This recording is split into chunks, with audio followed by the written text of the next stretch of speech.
आता पुढचा कन्सेप्ट आपण शिकणार आहोत, crowding out of private investment. काय थोडं इंटरेस्टिंग कन्सेप्ट आहे आणि क्राउडिंग आउट ऑफ प्रायव्हेट इन्व्हेस्टमेंटवर खूपदा प्रश्न विचारला गेलाय. खास करून क्राउडिंग आउट ऑफ प्रायव्हेट इन्व्हेस्टमेंटच्या कन्सेप्च्युअल क्लॅरिटीवर खूपदा प्रश्न विचारला गेला. आपण काय करूया, सोप्या भाषेमध्ये हे काय आपण समजून घ्या. चला, समजा ही या काही वित्तीय संस्था आहेत, बरोबर. आपण एक आयडियल कंडिशन इमॅजिन करूया. या सर्व वित्तीय संस्था आहेत आणि या वित्तीय संस्थांकडे एकूण पैसे आहेत, लेटेस्ट से 100 रुपये. या सगळ्यांकडे किती रुपये आहेत? 100 रुपये आहेत, बरोबर. आता पहिली केस काय आहे, हे 100 रुपये 4 लोकांमध्ये वाटले जाणार आहेत. एक आहे सरकार, दुसरा आहे टाटा, तिसरा आहे अंबानी, आपण चितळेंचा एक्झाम्पल घेऊ, चौथे आहे चितळे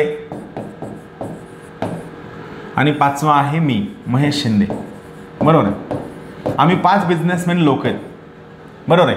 सरकार सुद्धा बिझनेससाठी पैसे घेते आणि या वित्तीय संस्थेकडे किती रुपये आहेत? 100 रुपये आहेत, बरोबर आहे.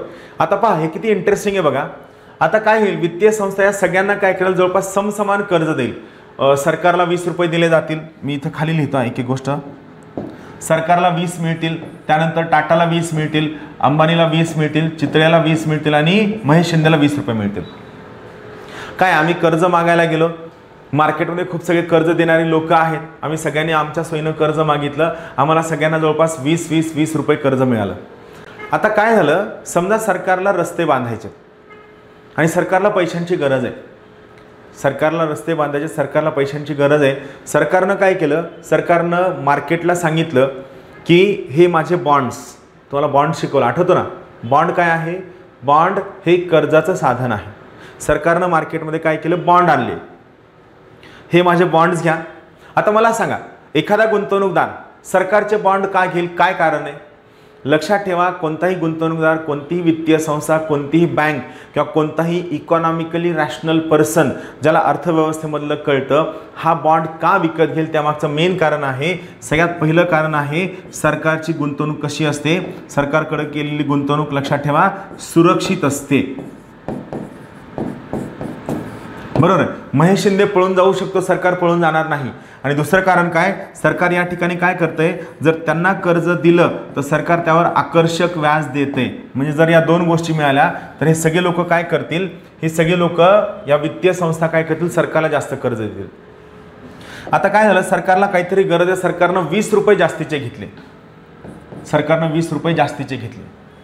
बघा, पहिल्या केसमध्ये काय होतं, 100 रुपये, इथं मी खालचं काढून टाकतो म्हणजे आपल्याला इमॅजिन करता येईल. पहिला केस इथं पण एक थोडंसं,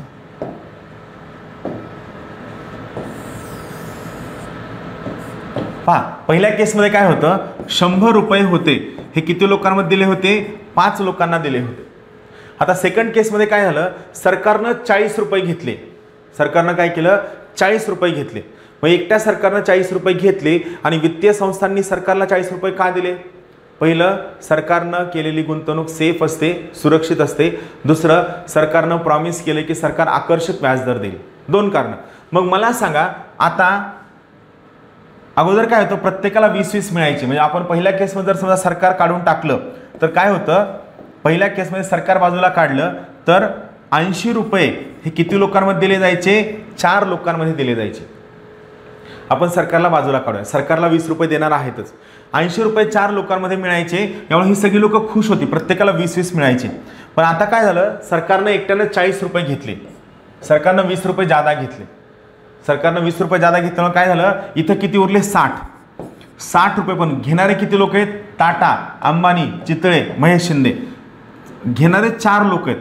आता मला सांगा, 80 असताना प्रत्येकाला 20 रुपये मिळाले होते, आता 60 आहेत आणि 4 लोक आहेत.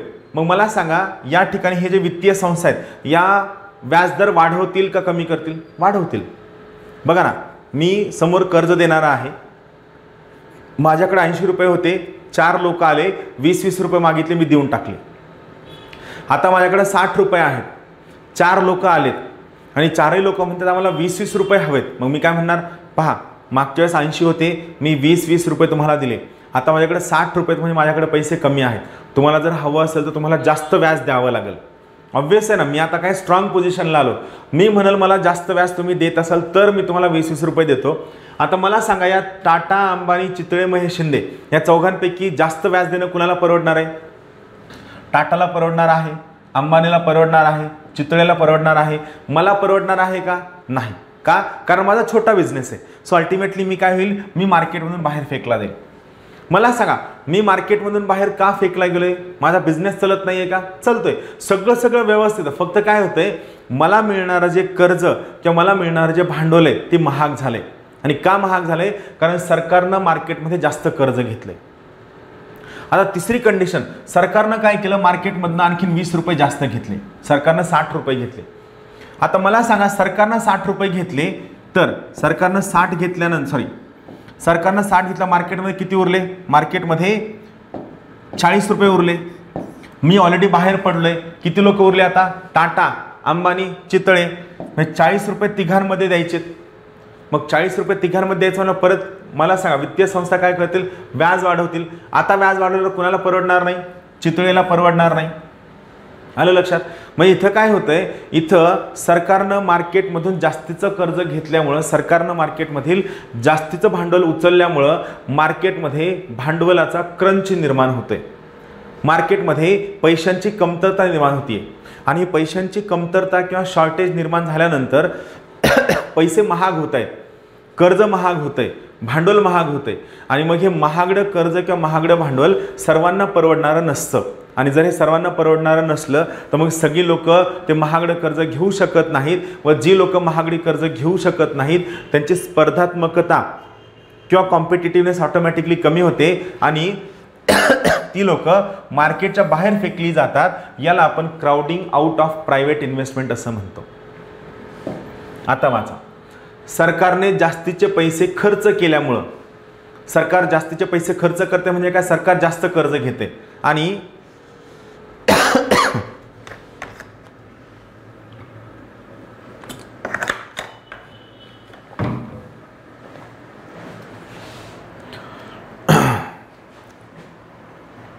आणि सरकार जेव्हा मार्केटमधून जास्तीचे पैसे घेतं म्हणजे काय करतं, सरकारचं काय वाढते? सरकारचं फिस्कल डेफिसिट वाढते. मी काल शिकवलंय बघा, फिस्कल डेफिसिट म्हणजे काय? सरकारची कर्जाची गरज. सरकार काय जास्त घेतंय? कर्ज जास्त घेतं, म्हणजे सरकारची कर्जाची गरज वाढली आहे. आणि सरकारचं फिस्कल डेफिसिट वाढल्यामुळं मार्केटमध्ये भांडवलाची कमतरता निर्माण होते. याला आपण काय म्हणतो? याला आपण म्हणतो लिक्विडिटी क्रंच. याला आपण लिक्विडिटी क्रंच असं म्हणतो. आणि यामुळं भांडवल महाग होतं आणि महागडं भांडवल सर्वांना परवडणारं नसतं. महाग झालेल्या भांडवलामुळं खाजगी क्षेत्राची स्पर्धात्मकता कमी होते, कॉम्पिटिटिव्हनेस कमी होते व ते मार्केटमधून बाहेर फेकले जातात. यालाच आपण crowding out of private investment असं म्हणतो. यालाच आपण काय म्हणतो? यालाच आपण crowding out of private investment हा शब्द वापरतो. परत एकदा डेफिनेशन वाचा.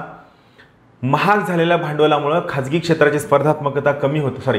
सरकारने जास्तीचे पैसे खर्च केल्यामुळं म्हणजेच सरकारचा फिस्कल डेफिसिट वाढल्यामुळं मार्केटमध्ये भांडवलाची कमतरता होते, म्हणजेच लिक्विडिटी क्रंच होतो. आणि हा लिक्विडिटी क्रंच झाल्यामुळं भांडवल महाग होतं. महाग भांडवल सर्वांना परवडणारं नसतं. खाजगी क्षेत्राची स्पर्धात्मकता कमी होते, कॉम्पिटिटिव्हनेस कमी होते आणि त्यानंतर ते मार्केटमधून बाहेर फेकले जातात. यालाच आपण crowding out of private investment हा शब्द वापरतो. याला आपण काय म्हणतो? Crowding out of private investment असं म्हणतो. राहील लक्षात? थोडक्यात मार्केटमधनं खाजगी प्लेयर बाहेर फेकले जाणं सरकारनं घेतलेल्या जास्तीच्या कर्जामुळं याला आपण crowding out of private investment हा शब्द वापरतो. राहील?